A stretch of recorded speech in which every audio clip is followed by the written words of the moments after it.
This video is going to be about why I don't believe in IQ fetishism.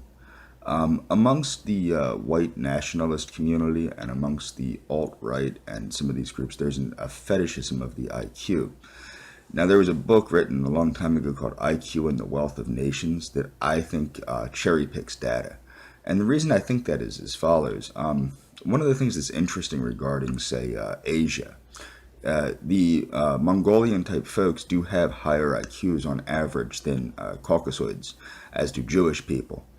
But what's interesting about Japan and China and that whole part of the world is before the intervention of Western and Southern Europe, for Japan, for instance, it took Portuguese and Dutch missionaries and traders to give them the science that we had in the West to raise them up. And they still weren't doing too well until after World War II, when the U.S. stepped in there and really whipped things into shape. And this has to do, and their IQ on average is 109, whereas the U.S.'s at the time was 100.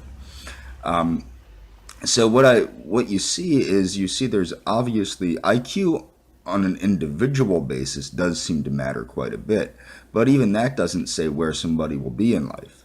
There are plenty of very high IQ'd people that have very little and have been very unsuccessful. And it does have to do with the whole organization of society. The reason I'm bringing this up is many people like to point to IQ as the end-all be-all.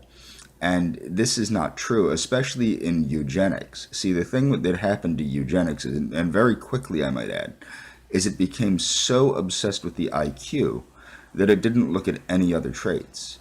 It didn't look at emotional stability, which is somewhat important. It didn't look at the ability of people to work together. It didn't look at any of these traits because there's, that saying, no man is an island unto himself. Well, if you're going to get anything done, you need people.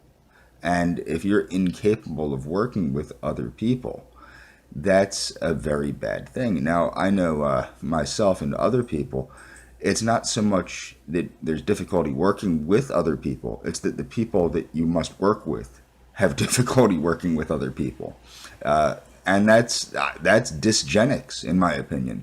There has been a great deal of behavioral dysgenics that has broken down the fabric of society because of this greed, this capitalist greed, where everybody has been looking out for number one and screwing due to lust, reproducing due to lust, and the traits that they seek are not biological traits, they're economic traits, which are not real, they're imaginary. And I can get into that later, but for right now, this is the video I'm making, and it's quite early, so I'm going to let you go.